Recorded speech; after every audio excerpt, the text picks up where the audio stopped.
resuming the recording of the meetup because I had problems with audio, and so we'll see if this works. So as I was saying, the topics that I want to cover today, let's try to get through schema, layouts, calculations, and scripts. Maybe just schema, layouts, calculations, and then tomorrow can be script, security, deployment, and data integration. And of course, we're going to go back and forth on a lot of these things too, because everything links to everything in FileMaker.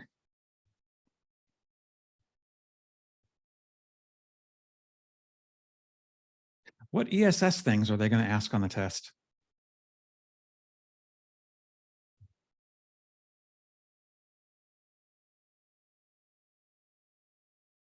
Did I lose audio again?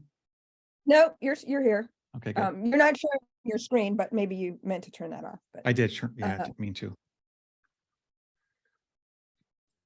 ESS is not my forte. It's my pianissimo. Was ESS joke? External SQL sources. So I think someone asked what it stood for. Yeah, thank you. So that's when you link FileMaker to a data source that's in another data set like Oracle. They won't ask you the specific ones like they used to, like, FileMaker X server is compatible with Oracle 9i, but not whatever. Chris Ippolite is joining. So I'm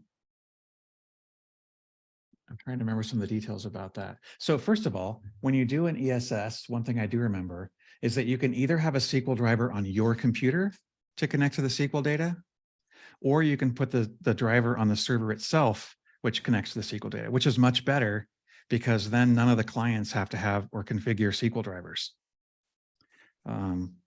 Also, Claris Studio is pretty much using SQL drivers to get to the data in Mongo.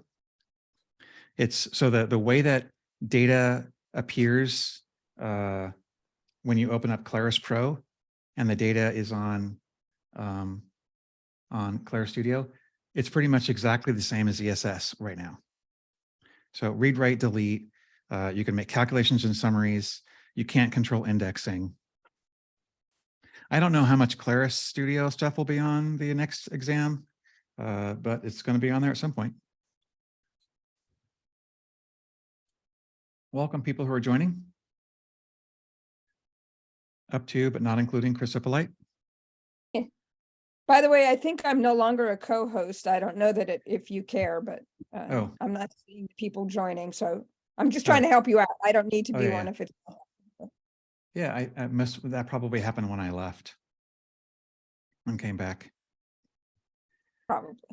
So what other things are there on the certification for ESS?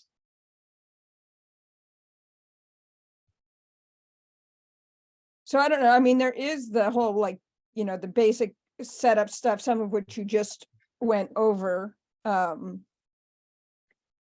don't know exactly what's on S these days about that, but things like whether you're set the driver DNS up with system or user is a bad idea, right? Yeah.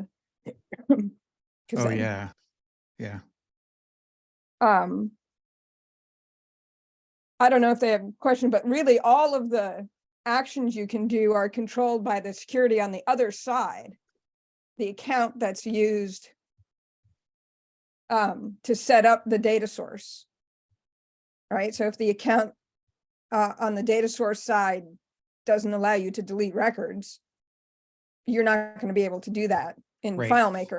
Even if you have delete privileges in FileMaker, not going to work, right? Yes, absolutely.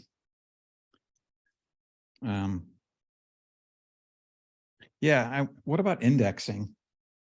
I presume is indexing must be sorted only on SQL, and then index fields would be searched fast and non-index would be slow. Is that true?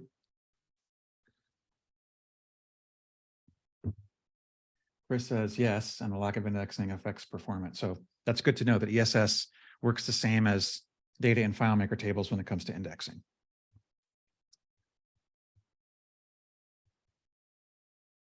He asked about shadow tables. We covered that earlier.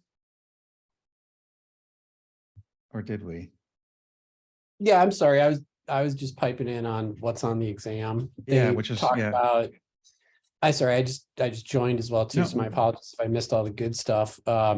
Yeah, it's really like what the current list of data sources you can connect to is as of when the exam was written.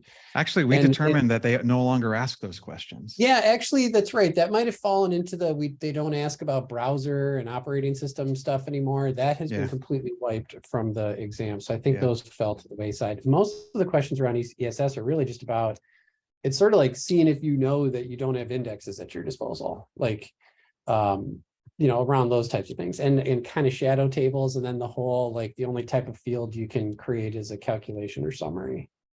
So Yeah. questions along those lines. So that's a shadow field. Is there a shadow Yeah. table too? Like a Well, second? I mean, really, it's the behavior of the entire table when you hit the sync button. Yeah, right? yeah, Like yeah. what's actually Okay. happening there. But kind of they've reeled back pretty significantly on assessment stuff. Another cool thing that you can do, not on the cert test, in your SQL data store, you can actually set up a view. I heard a noise. You can set up a API view. interaction. Yeah, probably. I mean, there's no doubt that driver connections are a older methodology when it comes to connecting to data. They're certainly our only way to connect to non-FileMaker data sources before APIs. I do agree with that sentiment. Although what Matt said earlier, when Studio eventually shows up on an exam, who knows when that will be. Right now, that is just ESS2. Like Matt was talking about. So maybe this conversation will come back when we're talking about connecting between Pro and Studio, the Mongo database on the back end of Studio, which, by the way, for those, we just talked about shadow tables. When you donate your table in Claris Pro to Studio, it becomes a shadow table. Like, you can no longer define more fields in it. You can only do the calculation and summary fields. It's getting to know what the behavior was like for shadow tables and fields in Pro with ESS is going to be useful in understanding how to connect with Studio moving forward. Definitely. And there's a really cool feature in Studio now that you can with one click send all of the data from an existing table that's in FileMaker to Claris Studio. So it moves the table, the fields, and all of the data out of FileMaker into Claris Studio, which I think is where the thing is going. Is eventually FileMaker server will no longer be part of the equation, but you can still use FileMaker client for everything. And this makes server an appliance, which it's not right now. I call it capital C cloud instead of lowercase c, like FileMaker cloud. Because in FileMaker, there's a single point of failure, which is FileMaker server. There's no way around it. You can't build redundancy, but Mongo will not go down. It's just always going to be up unless there's some really gigantic thing that takes out like a whole Google data center or something. Because the way it's replicated and the way it's designed, it's a completely different thing. There's no scheduled downtime between midnight and 1 a.m. Let's see. So the next topic, the two areas are layouts and calculations. We just talked a bunch about layouts insofar as what happens when you relink a layout to a different TO. What happens if you delete the last TO? What will happen to the layout? What other types of layout questions are on there? Maybe some things about themes and styles.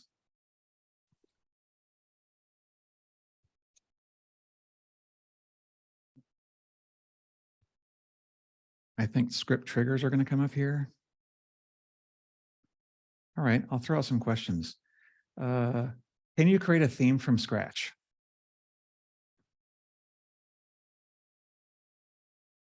Yes. Nope. Linda? You cannot. It seems like you should be able to. You certainly should be able to, but you can't. You can only just duplicate an existing theme and then customize your heart away. Everything cascades from the default style for the given type the given object. So buttons get their own set of styles, button bars get their own set, portals get their own set, fields, etc.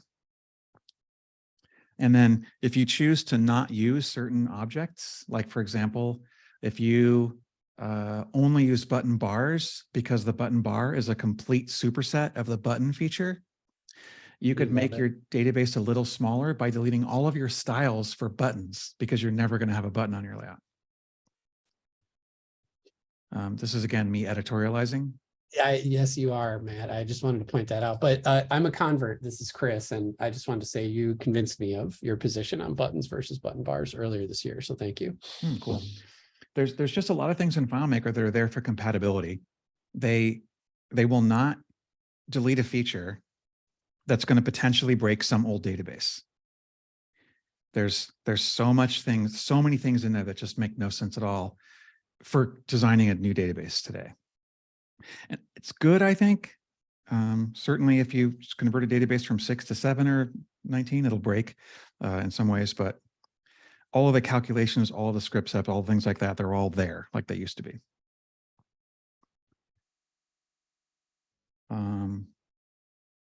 More layout stuff.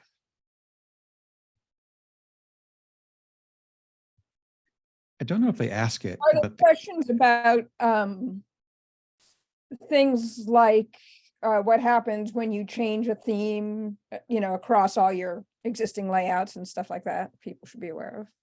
yeah, so it is kind of interesting. So you can make, actually, let's demo time because this is another thing that people kind of miss.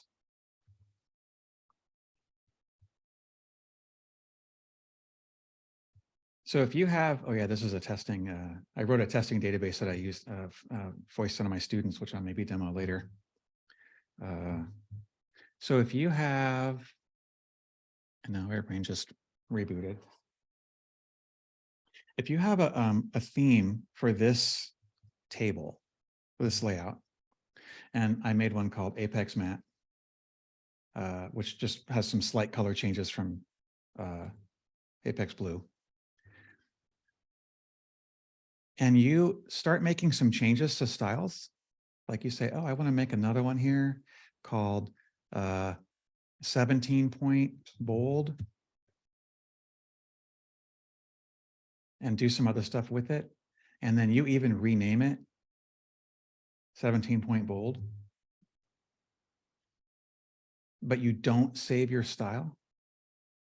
So you don't save the theme for this layout. And then you go to some other layout that's also based on the same theme.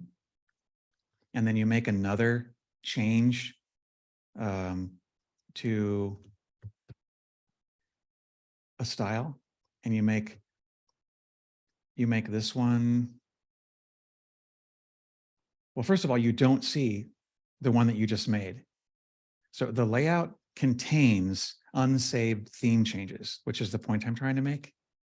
And it's possible and maybe even common to, let's see, save as new style, PT test.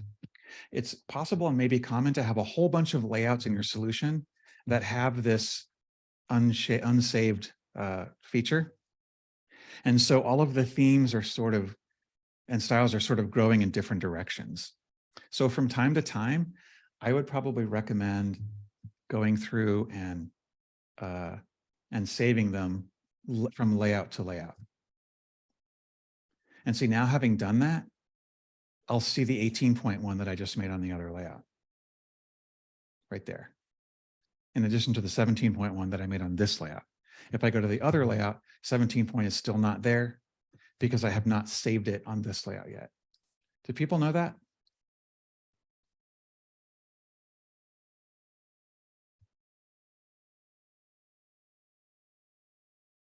There's some stuff in chat. I find it's counterintuitive, but yeah, it is what it is. Yeah, there's definitely, it kind of makes sense to me. It's weird. But it sort of makes sense that the layout has to have all those changes and then the ability to undo them, and then you can revert the whole layout and stuff like that. But it does seem kind of weird. It seems like you should just be able to, save the theme, save the change here. And when you save it, it automatically saves the whole theme as well, but they didn't choose to do it that way. Yeah, Chris points a good one out too, like green and bold and conditional formatting issues. Oh yeah, conditional formatting. I think that's on the test as well. And triggers we'll talk about next.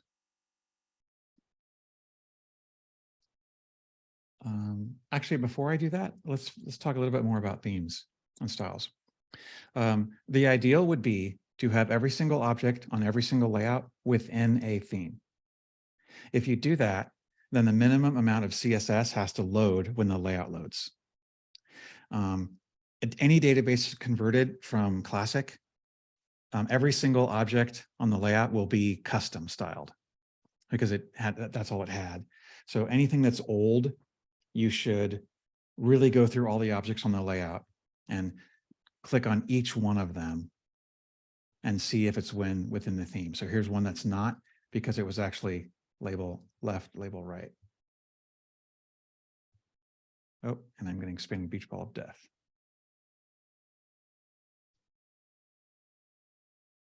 Okay, I got a packet loss notification there.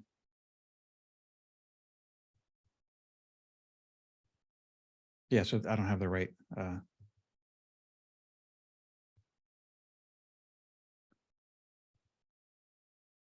Testing 1, 2, I got a packet loss error again. I think that happens periodically when the Starlink aims at a different satellite. It's like 3 seconds of no internet or something. Does anyone know?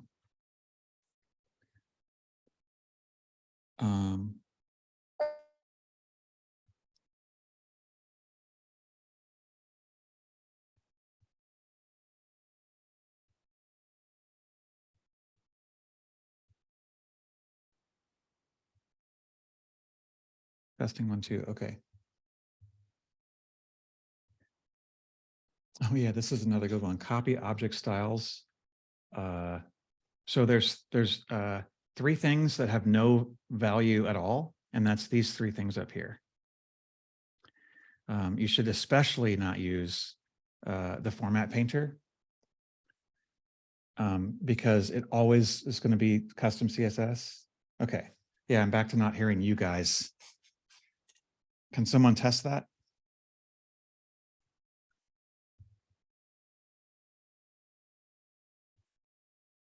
I heard silence.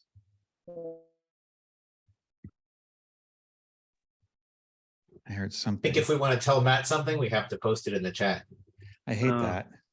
Yeah, I heard that though. That's fine. Let me stop sharing and see if that helps my bandwidth. How do you hear us now? I do. Yeah, that does make a difference. Maybe somebody else can share the screen and I'll just talk through it like I do in my training classes. Well, I don't know if I'm interrupting the topic. I always wondered why whenever you include the default labels with a field, it doesn't really follow the style of the label. It has, so if it's right justified, for instance, Yeah. it breaks, it's not actually within a style. You actually have to actually add the style to actually get it into that style. And every time, so all the default labels are out of style. Yeah, I have seen that. I pretty much never use default for anything. I don't think it's a good idea. I don't know, Well, others might disagree. I think the idea is FileMaker is supposed to make some of those things easier. And so you just like in automatic. So it'd be nice if it just kind of with its own guidelines as it does some of those things. It definitely is very useful for like a regular user. But if you're really trying to do good design on your database, you're going to want to really build and maintain a nice custom theme. A couple of other things about it. A multi-file solution the theme does not cross to the other files. So what you're going to want to do there is spend a lot of time perfecting the theme in one file and then import it to all the other ones, which is kind of a one-time thing. So if you make a change in the first file's theme, you can't re-import it and have everything just work in the other files. If you import it again, then you have to go through all of the layouts and change their change the theme for the layouts. It's not good. So single interface files are definitely good for themes. Another thing, CSS, it doesn't matter that much for FileMaker layouts. So a layout that has a ton of custom CSS will still load really, really fast to FileMaker Pro. To FileMaker Go and WebDirect, it is death, especially WebDirect. It's the difference between working and catastrophically failing on WebDirect.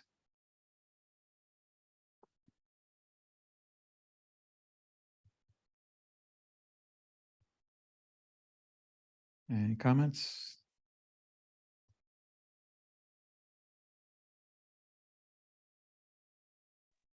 Agreed.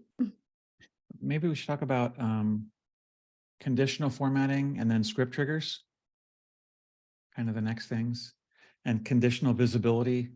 Oh, and I have a little trick one, conditional relationships and conditional layouts, two things that don't exist.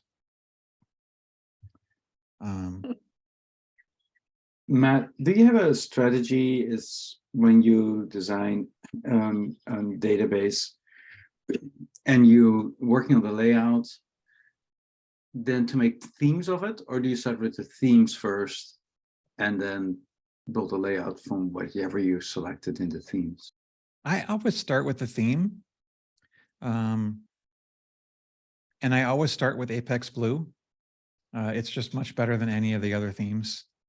And if Matt Petrowski's on, we can all thank him because he designed it. Yeah, it's just got all the kind of the right pieces and parts. The padding and the white space is great. So I start there.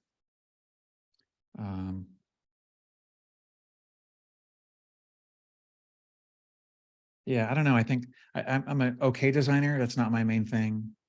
I don't know if we have people on from Smallco or other people, other companies that really focus on design can maybe talk about that a little bit. But then when you have like one text field that you want to align left, but it's not in any other layouts, Right. do you automatically design a new name to Style? that? Style, yeah. Pretty much. So I try to limit when I design to not use too many things to keep it simple.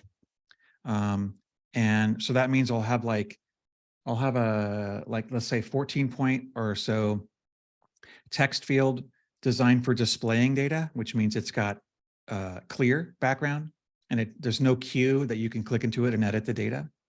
And then another one with the exact same settings, except it has a white background so that it's clear. It has sort of a visual cue on a layout that has some color or gray, that it is something you can interact with.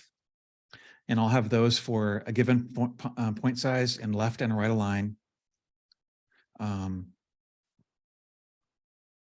I'll usually have, like for a button bar, I'll have one for, oh yeah, I see some questions here.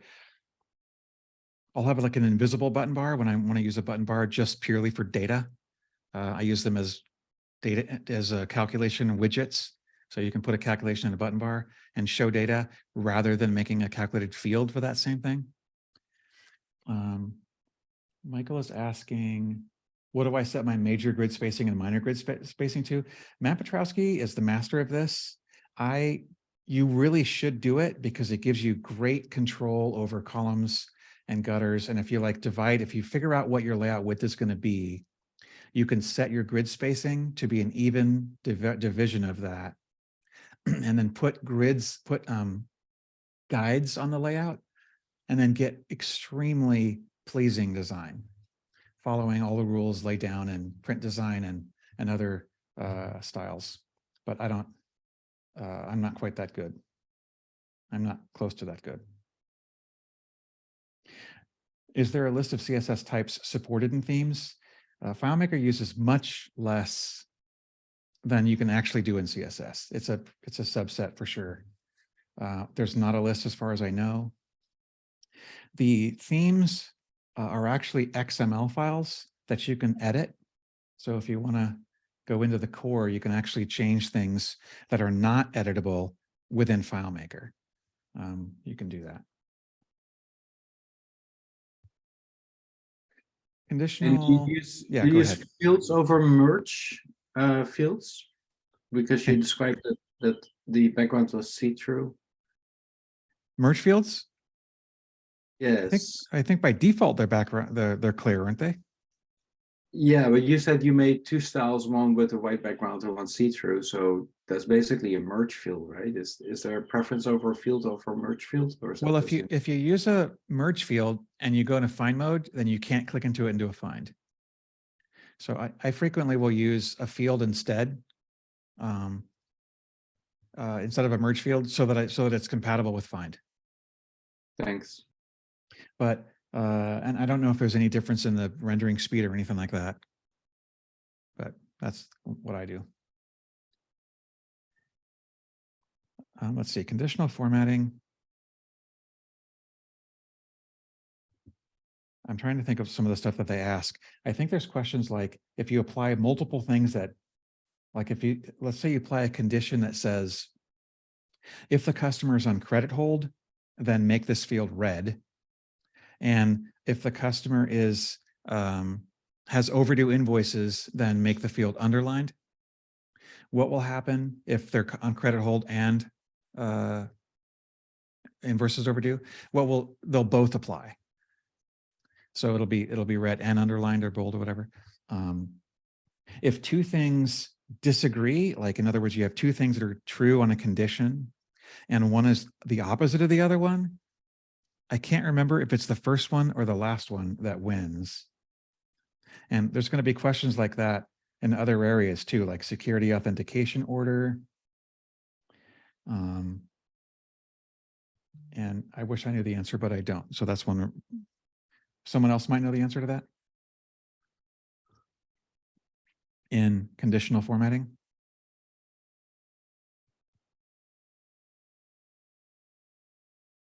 Bueller. So when you're saying two conditions contradict each other, so it'd be like if it's green because it's go, or if it's red because of stop, one of those two is going to be, because you can't have red and green at the same time. Correct? Yeah. So and it's basically the one that's going to win is either going to be the upper one or the lower one in the set of conditional formatting conditions. If I recall correct, it evaluates top to bottom. Yeah, So it the bottom evaluates one them would win. all. Bottom one wins. Okay. Bottom one wins if it contradicts, but if there's no contradictions, Then they all it's- apply. yeah. Okay, good. I always That's good. Oh, okay, Chris, just quickly, why would the bottom one wins? Because I know in previous FileMaker calculations, the first time it gets to a true condition. Yes, you're smart. I often bring up the similarities to the case function where it stops evaluating as soon as it finds its first true. Yep.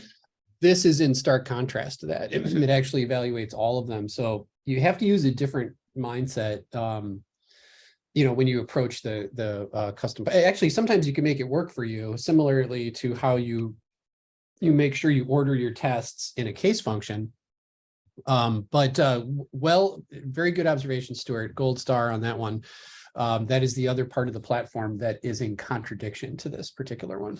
Probably has something to do with just the design surface, which was actually created 20 years after the case function was. So I'm sure it has to do with that, likely. Well, I think the other difference is that you want it to evaluate all of them. So if it's going to do that, then Yeah, and certainly, Eric, an argument can be made that if it did stop at the first true, we would just approach custom functions differently, right? But I've embraced the fact that it evaluates all of them, and sometimes work that into my logic as the tests cascade through the different conditions.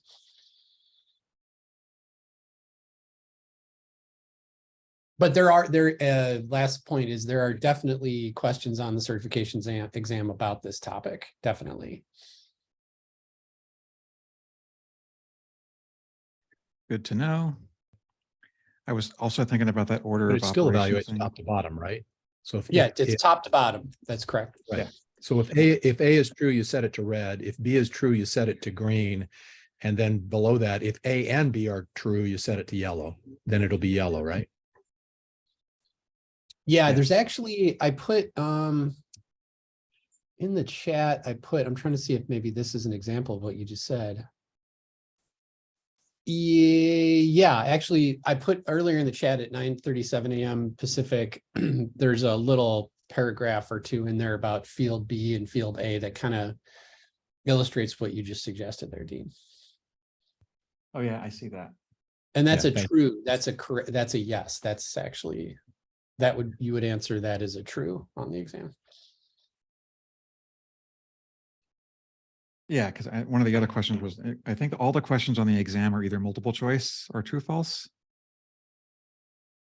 Yeah, they are all multiple choice, but Yeah, the way to mentally prepare yourself is that there are different numbers of choices often. So you should be really careful about how many questions they're asking. I think the actual Prometric version will not allow you to submit the test if you get those, if the numbers are wrong, but the previous version, you just get it wrong. So it's still Yeah. something to be particularly careful about. yeah. So in other words, like out of these 5 things, which 3 are true, That's right. Yeah. or which one is true? Yep. And so if you say out of these 2 things, which one is true, that's a true, false. But I think They will they're- implicitly ask true false questions with just the the Yep. true or false answer, but there are definitely the majority of them are multiple choice. Yeah. And like you said, sometimes 1, sometimes 2, sometimes 3 correct answers. Yep. So you have to get it exactly right.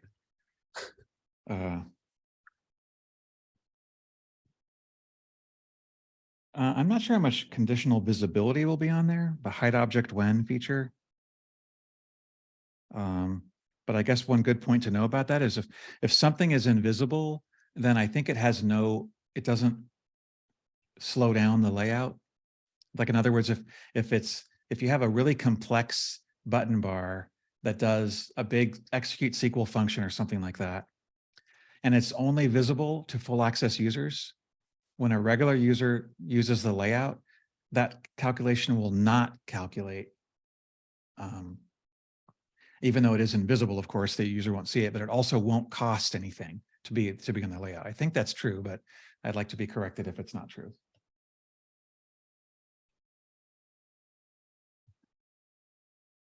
There's also some discussion about things off to the right on the layout. So the little no man's land where you can use a scratch space. Implicit width, they call that. I The was what? kind of like the explicit width is what they call that line. Oh, I that thought, has a name. yeah, I found that to be interesting as well. Explicit width. I like that.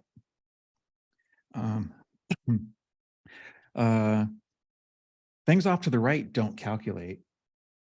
This is being recorded. There was a dropout on the recording earlier, but this is being recorded now.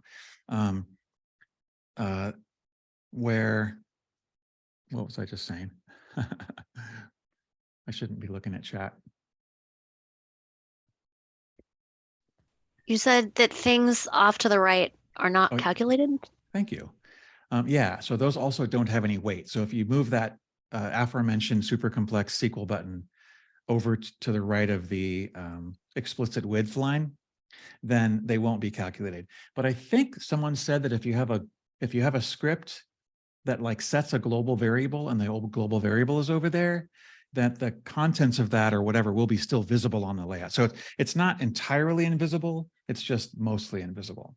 And curiously, some of the add-ons that were introduced in 19, if you guys have used those, when you get to the configuration, you point to a layout and then it'll give you a list of fields on that layout, and fields that are off to the right of the explicit width can be included. And this is helpful if you need a primary key field, for example, for the add-on, but you don't actually want it to show on the layout. So I thought that was interesting as well. So definitely there's ways to access.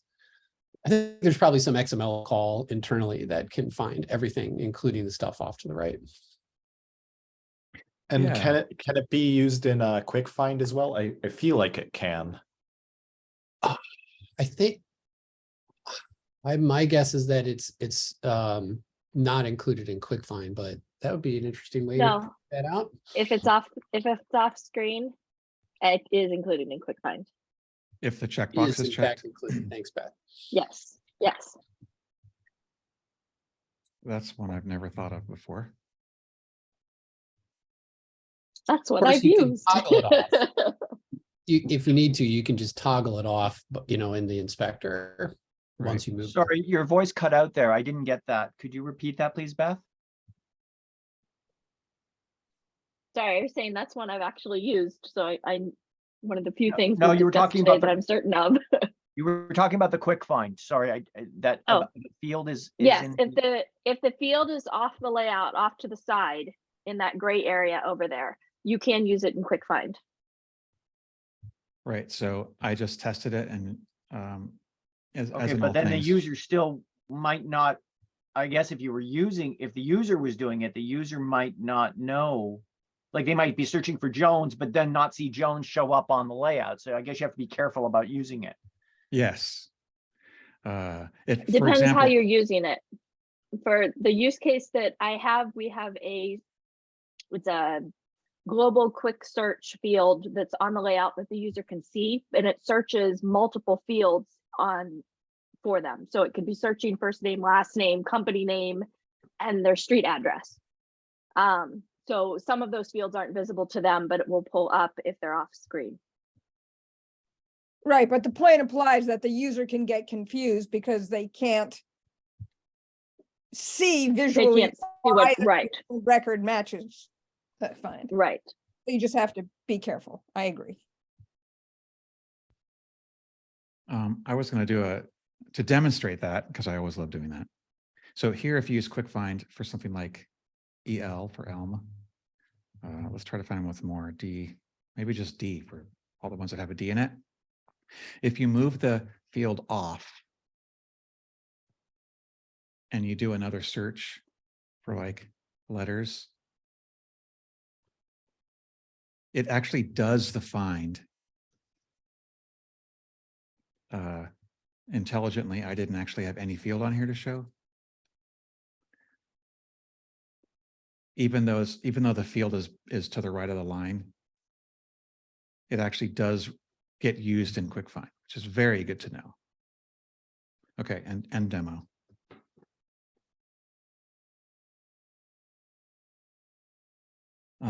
Okay. Conditional visibility, I'm not sure if that's covered, but that's a feature that you can, I think we just talked about it, make something invisible. Yeah, I did totally cover that. Script triggers. Is We next didn't on my really list. talk about visibility, but that's okay. We didn't. I think there's really not a lot on it. It basically, I think what I mentioned, the one thing that I wanted to say is, The full access thing, yeah. yeah. So it doesn't calculate, but it doesn't really have layers. It doesn't have some of the same features that you have in the conditional formatting, because it doesn't have multiple selected. It just uses a straight up calculation. Calculations is next, but yeah, it uses a Boolean calculation. There's two different types of calculation dialogues, the full calculation and the Boolean, and it uses a Boolean one. And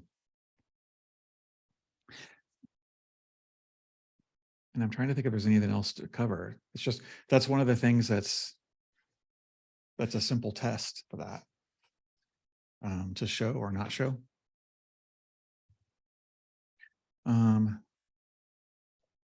My only problem is it's always hide when, and my brain thinks the opposite. So I'm always having to like do a not in my head, like Yeah, show it when not this, as opposed to Show when. hide. yeah, those are always tough. We have a show object custom function for that purpose. There you go. Oh, nice. That's good. So script triggers, I think they might still ask which ones are pre and which ones are post, which I don't really think about all that much, but it's important. So for example, well, let's go back to screen sharing, I guess. And I don't have to be the only one to share my screen, please, people. So if you have triggers on this field, some of these are pre and some of them are post. And I thought it would actually tell you. Yes. It does tell you in the event. Yeah. So in the event, it actually tells you pre or post. And so some of them are not so obvious. Like for example, on object save is post after changes. And then other ones, it actually, it fires before the value is committed, like before internal validation to the object. So if it fails the validate, then it will not write the data. And on object save, if it fails the test, it will have saved because it gets saved first.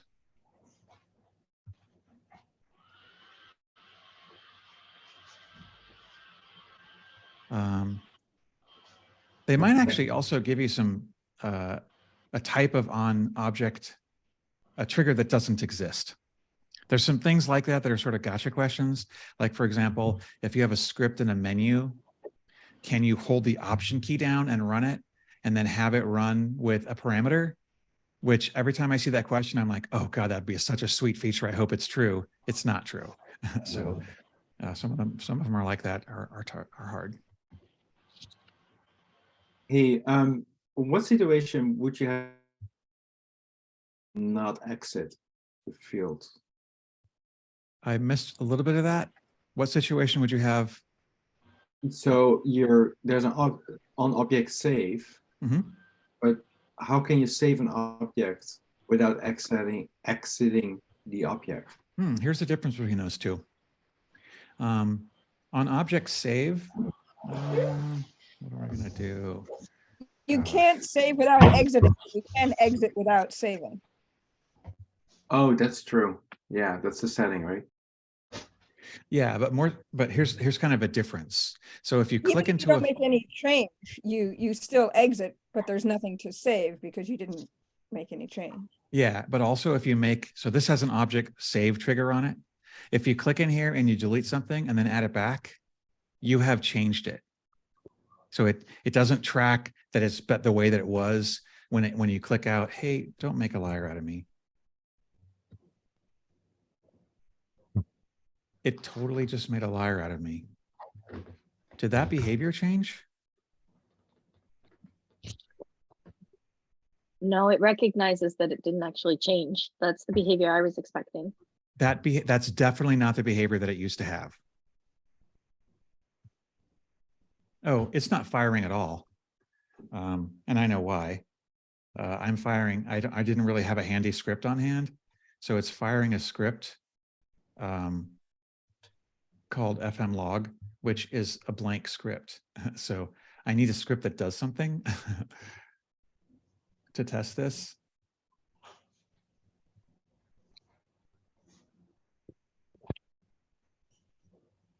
Turn on the script debugger. Well, I did, but apparently if you run a script that has no code in it, right? I ran this script, which has no code, but has a valid script. And the script debugger did not register anything at all, even when it did actually trigger the script, even though the trigger condition was true, in other words. Oh, interesting. Yeah, I did not know that. And of course, who would ever trigger a script with nothing in it? Answer, me. Okay, here's, again, the differences between these. So if you, on object save, if you click and save something and click out, it does definitely trigger it. If you change something and change it back, it still triggers it, which is not the expected behavior, but that does do that. Someone is on, microphone needs to be muted.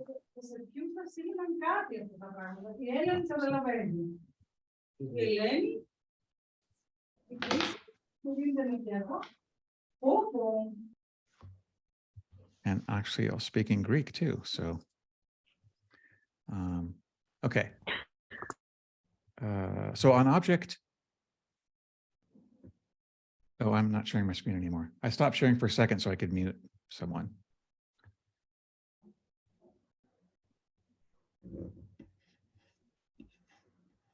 I'm promoting Alexi again. Share screen. On object save is different.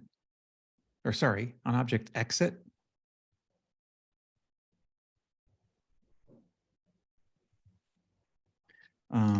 If you click in and out, that triggers a script, even if you don't do anything, which is almost never what I want. Like, I don't know why you would do that if you're not even attempting to make a change. But that's what that one does. Thank you. So I don't know. I think for me, the sweet spot is on object save. I use that one a lot. And I very rarely use the other ones. I never use validation, so I don't use an object validate because I don't have any validation tests there. I don't really use an object enter or exit. Sometimes I use an object keystroke. So you can say like only run the script if there's 5 characters, or only run the script if test the character that they typed, and if it's a return or a tab or enter or space, then do this thing, otherwise don't. So those are pretty useful.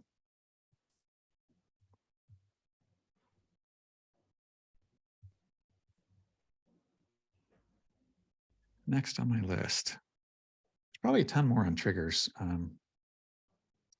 like the different places that they live. So there's file-based ones, like on first open, on last window close. There's on layout load, record load. There's on tab panel change. On there's ones for button bars. Well, obviously those ones, the button is a button, so you don't need a trigger for that. I'm trying to think of any other gotcha questions I ask about them, but I think pre and post is the only one I can remember. And popover button can be used. Oh yeah, popover button can be used on object exit. That's a good idea. I never thought of that. So if you click into a field, you can use that to trigger a button bar to either open or closed without having a script to do that, if the script is set to a popover. Subtle little thing on that, by the way, if you have a popover and you have a script that you want to open the popover, you can't target the name of the popover. You have to target a field on the popover or an object on the popover. So that's kind of weird, but the go to object command does not work in places that you think it might. Okay.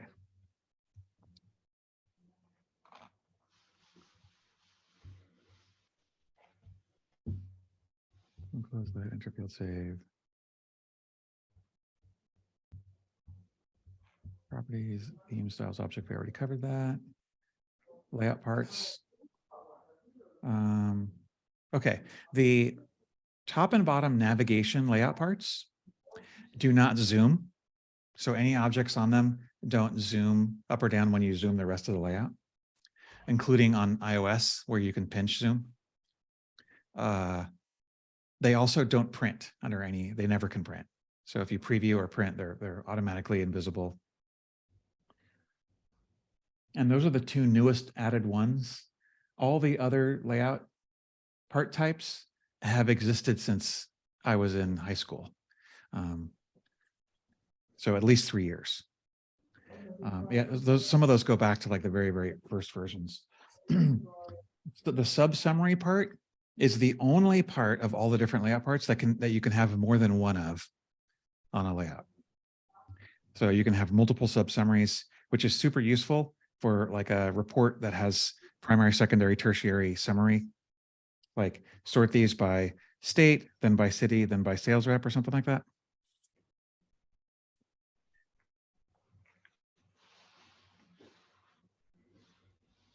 I don't think there's other details like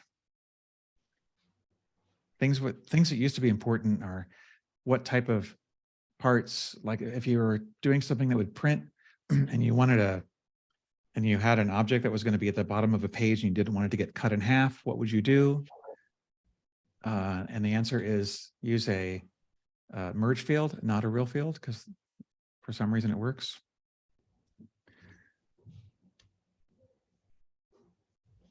Layout design. On my list of things to cover, I didn't have anything else on layouts. Does anybody else have things that they either want to know for general knowledge or things that are certification layouty?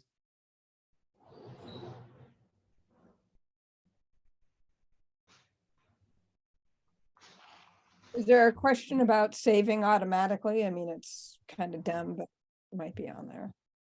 Oh, yeah, where there's a choice. You mean saving data when the user Yeah, you know, clicks- like the checkboxes in the layout setup, right? Whether it shows up Oh. in the menu and whether data is saved automatically or not. Oh, yeah, yeah.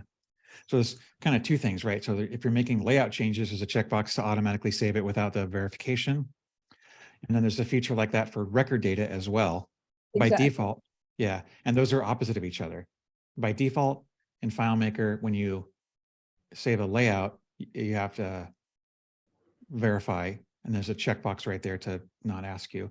But on a data entry screen, it defaults to save every single time you click basically out of a field. So if you click to the white area of a screen or hit return to exit a field, but if you tab from field to field to field, then you have not exited it and you have not committed it, and it will not have been sent to the server. So for example, if you have a database that people write long articles and they start typing and adding a whole bunch of stuff in there, but they never actually click out of the field, and then they put their computer to sleep, when they wake it up, all of that will be lost because it will never have been committed to the server. So that's a gotcha and a good reason to not use FileMaker as a word processor.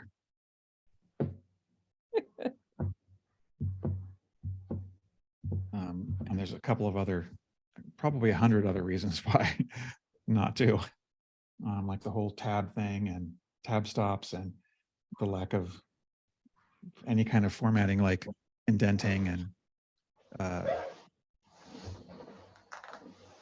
bullet lists and things like that. Are there any questions about Z order, you know, and that kind of thing? You know, like move in up and back versus front and top and bottom, you know, for layout objects. I don't remember any. And the stacking thing. I also wonder if there's anything about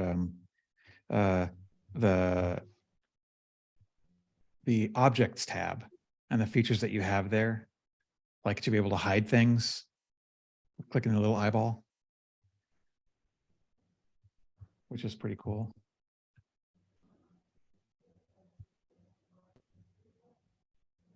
So let's go on to the next one, which is calculations, which is gigantic. I don't know what percentage of the questions are on it, but these are frequently some of the hardest ones for people. Actually, the test will tell me what percent. Layouts is 10 to 15%. Calculations is 15 to 20%.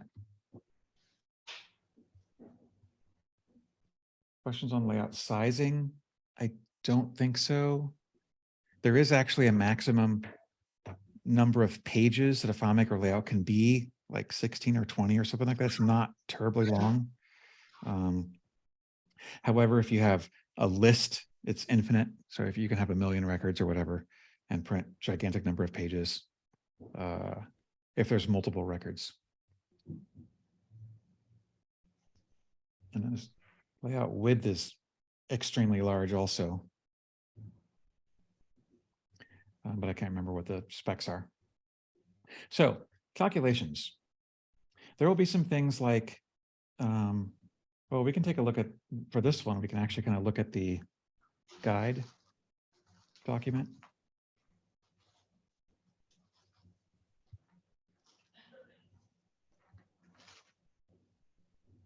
For things like this. So there'll be rounding things. These are just kind of brain teasers because, you know, a normal human would just go in to data viewer and copy and paste some code and put it in data viewer and see what happens and fix it. But it's also kind of good to know if there's errors and like what will happen if you turn this from a semicolon to a colon. And I don't know why they start right away with recursion.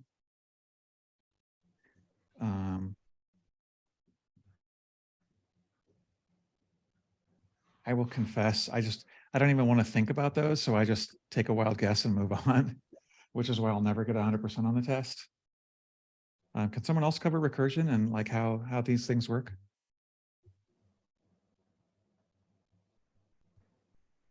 Chris, Ben, Alexi? Can't we just use while now? You can, but that's still recursion. So even if you use while, so whether you use a custom function or the while function, there's going to be like an order of how it calls itself and how it's going to work when you put certain type of input and output. It's basically like how would this calculate as a recursive function? And I kind of don't want to go into it, but if someone else wants to talk about it, we can. I'm just out of curiosity, does anybody think that recursion is obsolete at this point, or? Oh no, it's definitely a big thing. For my money, I do recursion and scripting where you can unit test it and debug it, and it's just much better, I think. But it's definitely not as fast as doing it as a while or a custom function. No, but I meant like recursion in a function. Because yeah, I actually use recursion script, like, you know, those ones where you want to call them on the server, or possibly also locally. I just make sure it does a test and then it calls itself and runs it on the server. Yeah, definitely. Well, I would say like a recursion is sort of like a loop when you're scripting. It's kind of the same thing. And there's much more control over exit loop if. There's much more testability of what every single line of code does. It's just easier to write, easier to maintain, easier to copy and paste and use. So when I teach classes, which is all I do for a living now, that's what I do. By the way, shameless plug, number one, there will be a few. I'm offering a series of classes sold only to Claris partners to train new hire developers to really good, solid working developers who can do their job as FileMaker developers. Not necessarily certification. It's a 3-month class, very intensive. And the next one starts January 17th. So classes once a week for a few hours. There's homework and tests assigned, and the whole class is on Zoom, and it's all based on skills. So it's kind of like this, except for I don't do any of the screen sharing, the students do. And work through all these things to have these skills really solid. And those students are here right now, the ones who are completing the first run of that class that we started in August, September. Okay, and shameless plug. If you have more questions, hit me up on that. Math about recursive, about recursive functions. If the exit condition is never met, the thing runs forever, right? Yes, you can definitely have an endless loop.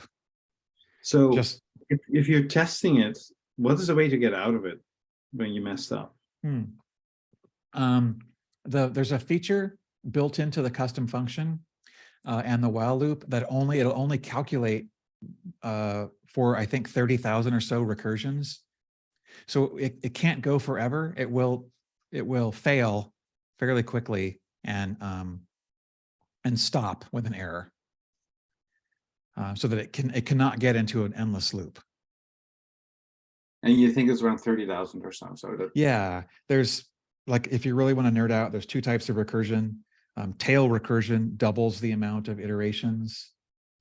I don't know what the controls are for while, but I think while actually has a control where you can set the amount of iterations. Yeah, kind of like the set precision function that's going to be coming up. Okay, if no one wants to cover this, we can move on. Yep, here's a while function. Yeah, I'm not going to talk about it. JSON though is my true love. JSON all day, every day. And there's a human readable JSON. So this is an array that has, like, you can see the levels of depth, right? You have indenting and multiple bits of data. JSON is definitely the way. Oh, recursion limit is 50,000, I'm told.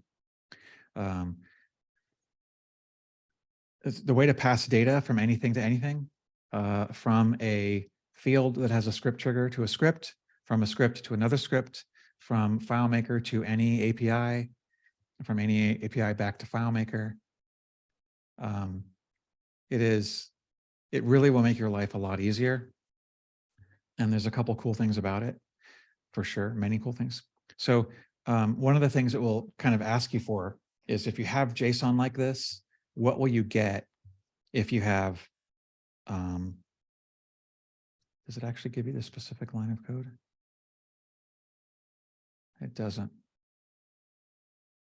Perform the calculation, return value.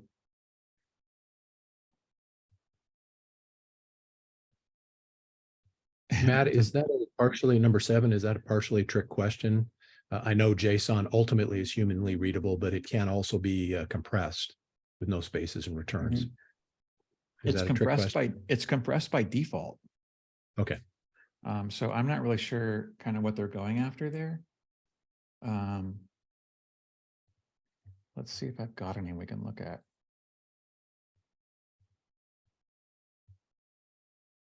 The questions were higher up in the page and then the answers were down lower. They Got it. duplicated.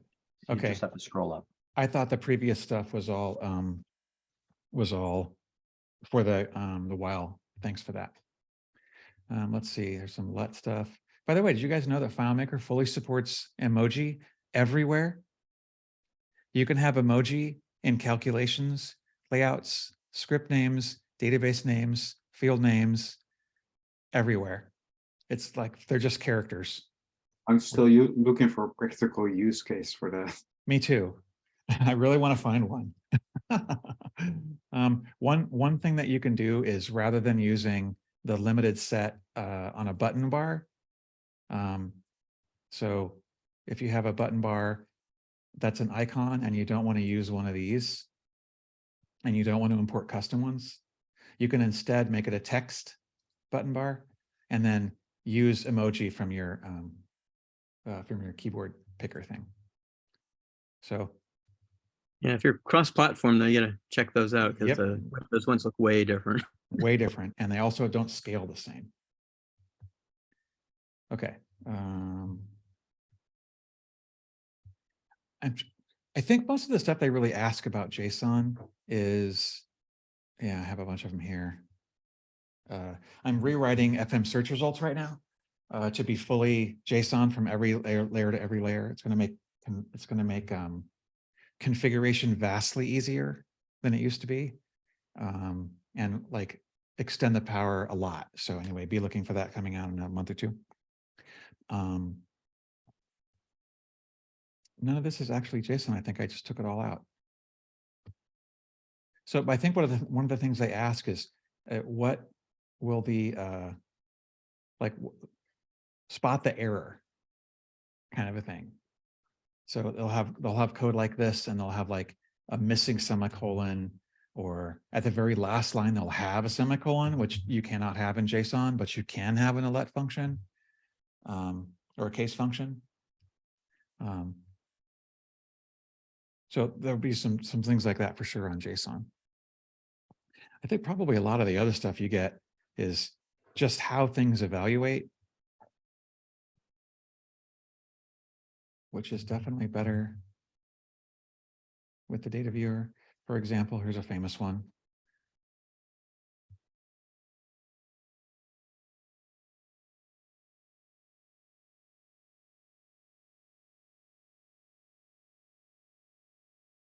What will that evaluate to?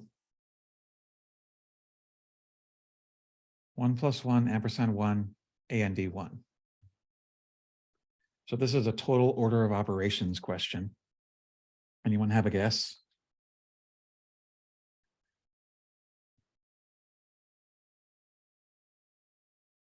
True. You are right. So this, anytime you have and, this kind of supersedes everything. So it's basically saying, it doesn't really matter what this is. This can be that, and 1 is true. Oh, if I have like a number times 314 to the square root of pi, I don't know. Right. And 1 means some crazy thing. And it doesn't really matter how much stuff you have on the other side. As soon as you have an and, it's going to be a logic function. That's the number, by the way. And if you do set precision, you can put like a really long number of characters. I don't think it actually goes that high, but yeah, we have another plug. It does go to a large number of characters.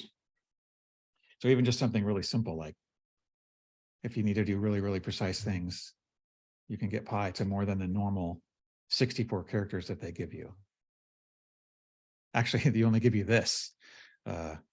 So set precision could definitely get you a ton more. There's a plug for Vince's script transactions tomorrow. So yeah, you can go to meetup today, tomorrow, and Friday. Tomorrow's is in the evening though, for West Coast people. What are some of the other examples in here? A lot of them are, wow, that's really all they have in calculations. And then we go right into scripts. A lot of them are going to be like text processing things using left, right, and middle, and left, right, middle words. So if you have like an array, let's put some sample data in here, or a return separated list, I should say.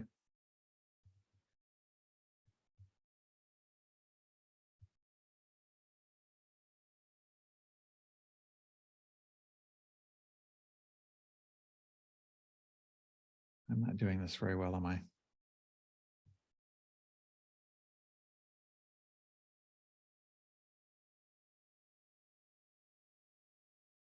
So if you have something like this, and then you want to do some calculations on it, there will be a lot of questions about things like that. So what would you get? Like if what you wanted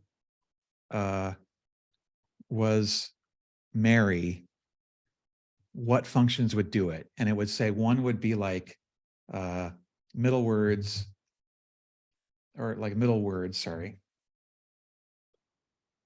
of the field, company name, organization, starting word to one word, right? So that would give you the second value. But it will also say something like middle of the organization, and starting with the number of characters, like the 4th character, and then like 4 characters, something like that, if I count right. Oh, that's actually wrong. It's 5. Or maybe this actually starts at the 5th character. Yeah. So that's kind of odd. I must have a space in there. So 1, 2, 3, return counts as a character. And so, yeah, the M is the 5th character. Yeah.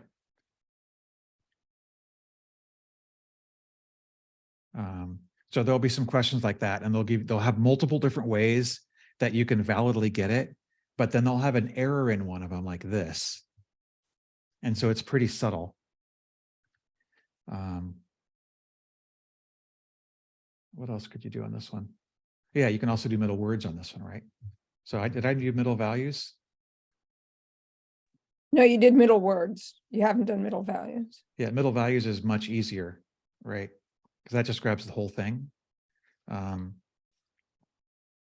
So middle values will give you the whole line. So if you want Mary, you can do this. But if you want James Smith, it'll give you the whole line. So yeah, the middle, left, right, middle is a sort of a set of 9 things. Characters, words, values. So, and there will definitely be some stuff on that. Other ones that they're going to be are substitution and position and pattern count. So pattern count, what that does is counts the number of a specific character in this. So for example, if I count the number of B's, there's going to be 2. Not case sensitive. Some of these functions are. And then you can kind of nest things, right? You can do like a left function that gets the location. Actually, that would be different. But you can nest them. I'll show that in a second. So pattern count or S or M should be only one. Oh, 3 M's? Oh yeah. MES, MITH. Position. So position, if I say in this thing, I want to get this, I want to find a search string of B, or actually M, 1, 1. This counts where that M appears. And if I do a lowercase m, it's actually also not case sensitive. So pattern count, position, left, right, middle, none of those are case sensitive. By the way, JSON, totally case sensitive. Everything in JSON is case sensitive.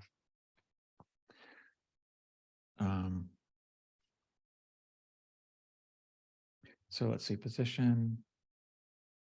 So if you want like the second M,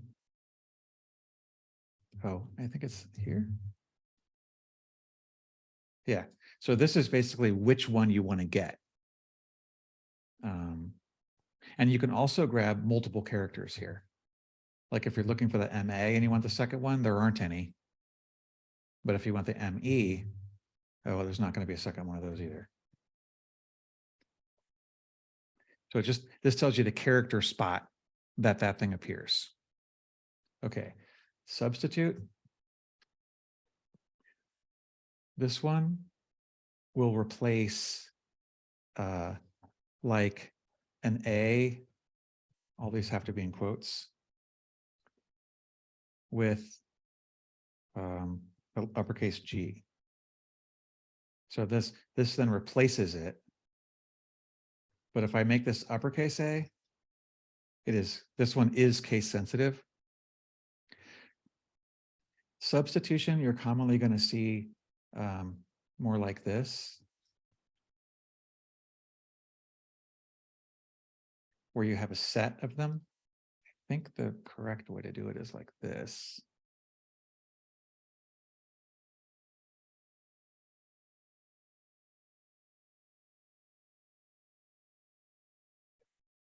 Nope. Where's my error? Here? Yeah. So if you want to replace upper and lowercase with something, you have to use multiple lines in your function. So I frequently, when I use substitute, I frequently have a long list of them. But that's how that function works. And then it's important to know that this is the one that's case sensitive. Substitute, let's see, substitute, JSON, and exact are the 3 that off the top of my head are for sure case sensitive.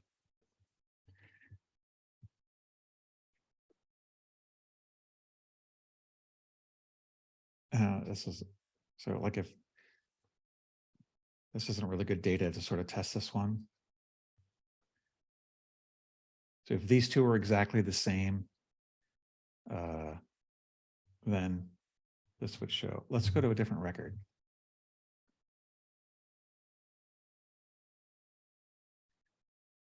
So here's Jones Inc. Did I not save that? Yes, I did. So Jones Inc. is not exactly that, but if I put a period in, now it is. But if I lowercase it, it's not. So the exact function does a precise comparison between two things, which is sometimes really useful. By the way, searches in FileMaker are not case sensitive. So if you search for Jones, upper or lowercase, it doesn't matter. I don't think there's questions about search though.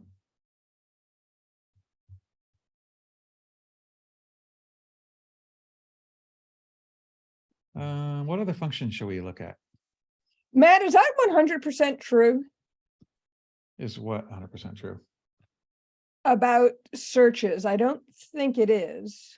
I think there's a way to do them. If you, I think it has The to double do, equal sign case sensitive. no, but You I, check the index.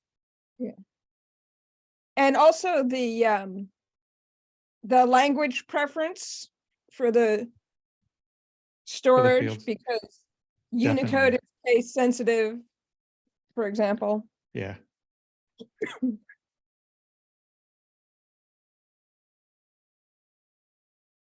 Oh, decalb. So if I search for equals decalb, it's a word search. It has to have the entire word.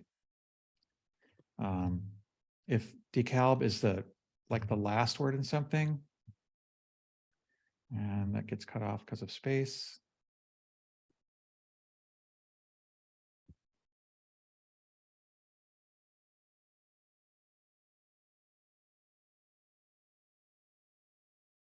So if I put it in with a single equals, it still finds it even if it's the fourth word. If I put it in with two equals, it still finds it even though it's not case sensitive. So if I find it like this, it's still going to find it. However, as you pointed out, if you change the language of that to, where the heck is that here? To some other language, then it will potentially be case sensitive. A really common one, by the way, the very, very bottom is Unicode. Unicode is really useful if you have an email address field. Yep. So if I do the same search in here, it does not find it because now it's Unicode and I have to actually type an uppercase D. So if I put this one as a lowercase and I search for DEK, it only finds that one. Weirdly, one of the operators is @ which no one ever uses, pretty much ever, as far as I know. Oh yeah, I'm told filter values is next to cover. Untruncate. Oh yeah, probably round as well. So one solution to be able to find those is that, but we're kind of off track. Okay, more calculation functions. I can talk about search for a long time. I love it. Okay, round, ceiling, and floor. Filter values, truncate. Let's start with round, ceiling, floor, and truncate. So if we have a number like 123.456, if we round it, and we don't make egregious typing errors, we round it to 2 decimal places, then it rounds it as such.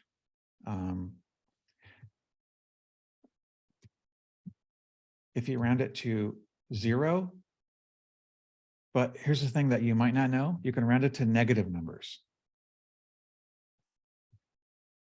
Right, so round it to -2, it rounds it down to 100, and to -3, it's going to be 0.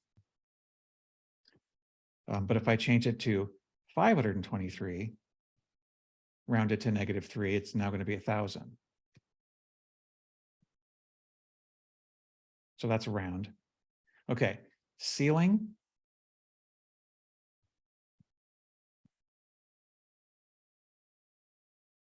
will go up, even if this is like 1.001. So it just goes up. Floor goes down.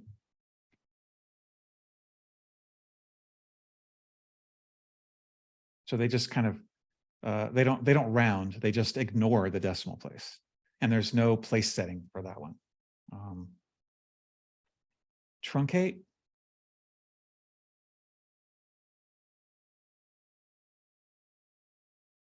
Oh, has precision.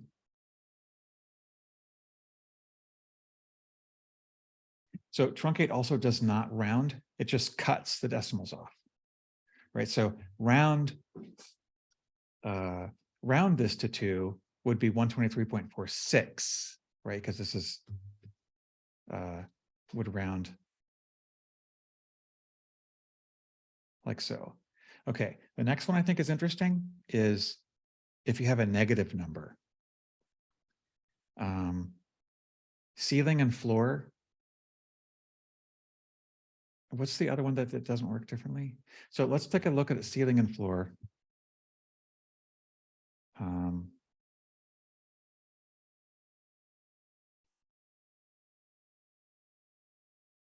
If it's a positive number, it goes up to 124. If it's a negative number, it goes to negative 123.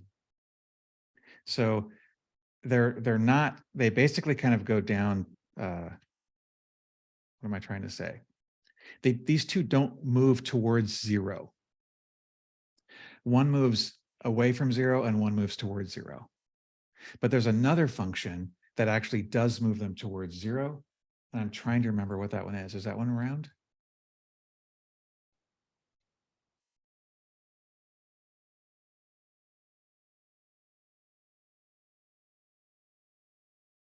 Yeah, so round, whether it's positive or negative, it still is the same, but ceiling and floor is not the same.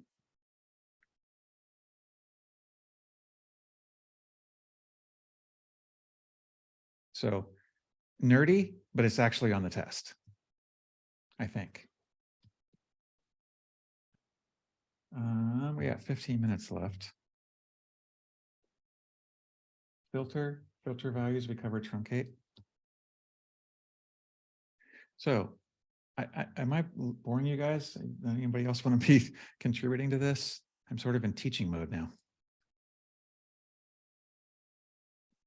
So filter, if I wanted to get something from the field, this gets the characters that I type.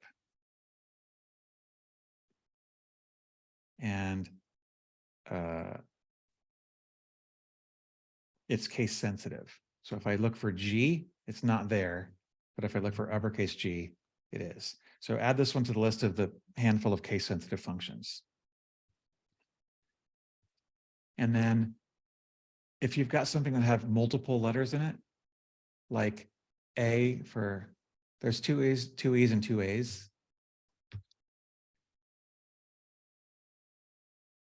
I'm told internet is unstable.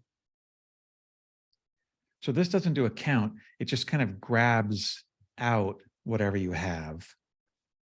And sometimes you can filter using something else. So this is plain filter values.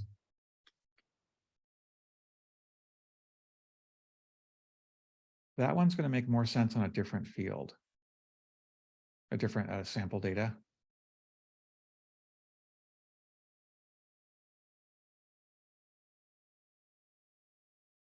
Where's that one? Oh, I know. Oh, here's another really cool trick, right? Let's say you want to find, this is a total little piece of candy.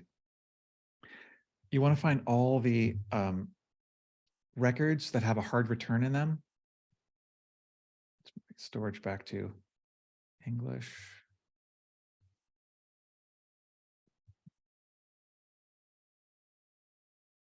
In FileMaker, if you hit hard return, it just does a search. But if you want to find the one that actually has multiple values, how do you do that? Here's how. You grab a hard return on the clipboard. So I put a hard return into one field, cut it. And so now I have a hard return that I can paste, right? So then what you do is in find mode, you put quotes and you put the hard return in the middle. And when you do a find, it'll find all the characters, all the records with a hard return in it. So even, hopefully some of you just learned something today on that one. That's actually and- pretty useful. Yeah, it's a pretty good one. Okay, thanks for that, Crystal. So let's take a look at this one. Filter values.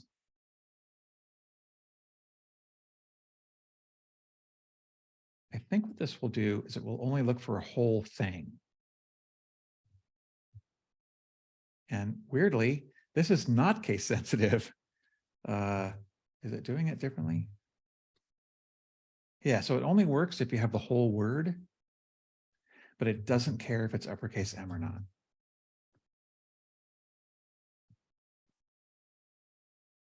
I think it's a whole line, right? Yeah, it's a whole line. Yeah, value is a line, not just a word. I don't think there's a filter words function, is there though? Nope, just the two. Values and words.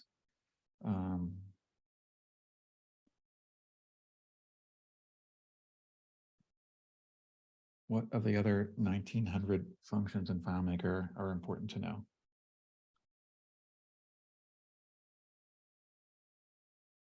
Right, middle. Word I always count. confuse myself with filter versus replace versus substitute. I Oh, think yeah. replace is the one you haven't talked about. You're right, I haven't. Thanks. So replace. We'll replace something from a number of characters. So it'll start at character 2. And for 5 characters, replace with. Right, so starting, let's actually start this from the beginning. It replaces the first characters with this.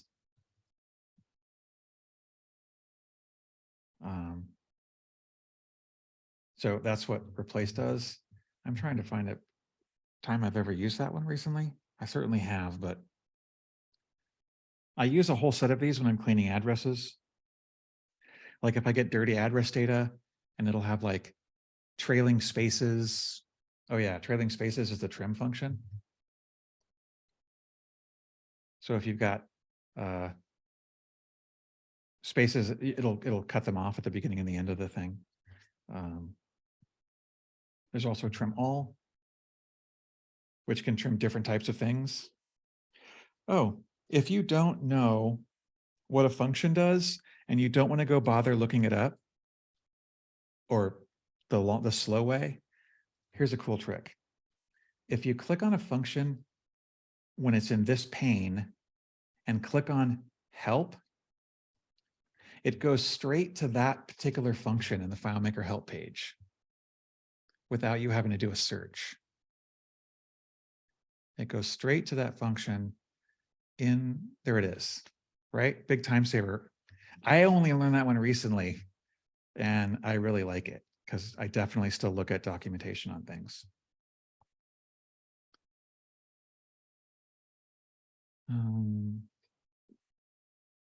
What are some of my favorite functions? Oh, I didn't do word count yet. And so there's a bunch of count functions. Count just counts the letters, pattern value in a word. So count counts Well, characters, not characters. letters. Sorry, yeah, characters.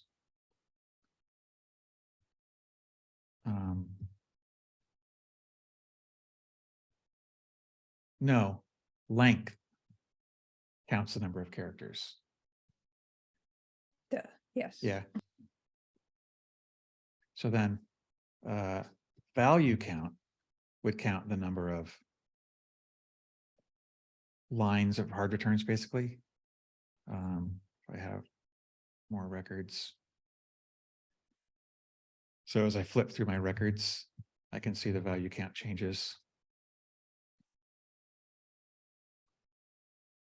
Word count changes, counts the number of words, obviously. Oh, interestingly though, what separates a word, right? So in this case, it's a space. But what about a colon? Yes. 2 colons? Yes. A period? Yes. A comma? Oh, you know what? I'm not committing all these. So certain characters actually count as a word separator. Period does not. So Webster dot research is 1 word. Webster comma research is 2 words. So it's certain punctuation marks actually separate words and other ones don't. And this Like- is also controlled somewhat by the language. Yeah. setting. Semicolon, 2 words, colon, 2 words. Equals 2 words, weirdly. For instance, do the @ symbol. At. That's Oh, when yeah. the searches on emails don't work unless the field is Oh, yeah. Unicode. Yep. So that's 2 words with an at.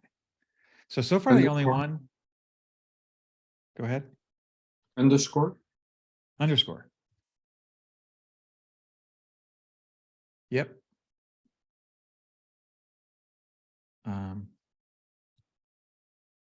Colon Does slash hyphen slash. do it? Pardon? Hyphen? Hyphen. Still 2, probably N dash, probably M dash. But plus minus.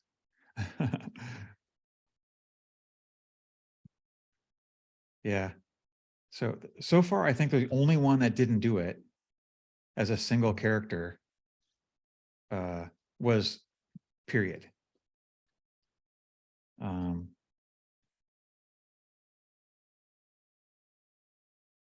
Yeah. So I don't know, probably not on there, but interesting to see.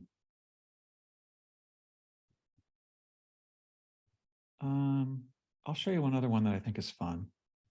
If I have a photo field.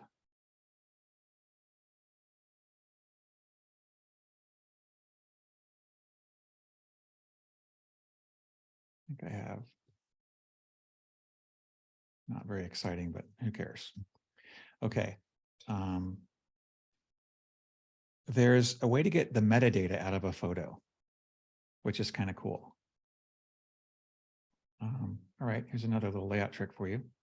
I'm going to make a 1 segment popover button that has a bunch of space on it.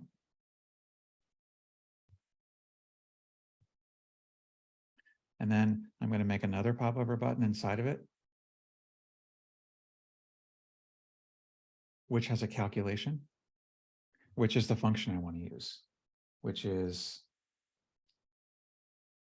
get layout object attribute. The object name that I want is photo. And the attributes that I want is all. By the way, if you're doing a JSON function, you don't put the parameter in quotes. Like the last part of a JSON function, JSON string, JSON whatever, does not need to be in quotes, but this one does. And I'm pretty sure it's not on the test, but it's one of the things that's inconsistent about FileMaker. What this will give you is all the information. What did I do wrong?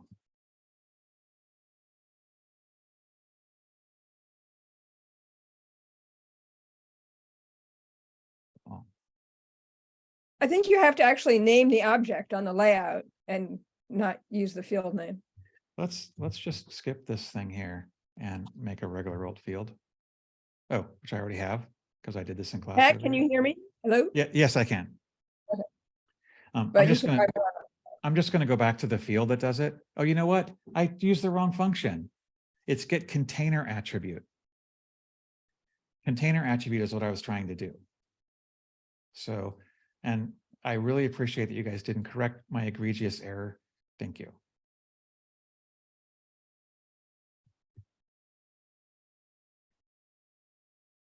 Get container attribute.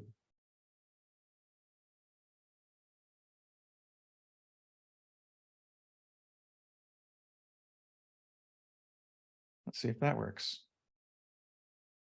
Yeah, so here's all the information about that thing. So all the metadata, it gives you information on PDFs, things that you, pictures, other files that you drop in.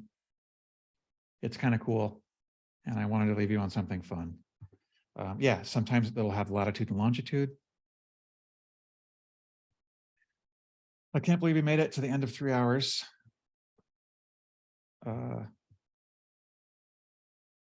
Turn video on for a second so you can see I'm not a robot. What do you guys think? Was that like way too much? No, it was awesome. Thanks. I enjoyed it. Good, I'm glad. I wonder That how was many people good. just walked away. Only a few. Well, thank you all so much for like hanging out with me. I'm really looking forward to doing this again on Friday. And we're covering a lot more stuff, right? We'll probably do more calculations and really get into scripts. Check out for FMQZilla app on the App Store. Nice. Okay, well, thanks everyone. We'll end like right on time. I'll actually We'll stick around see for a few some of you minutes. tomorrow. I missed that.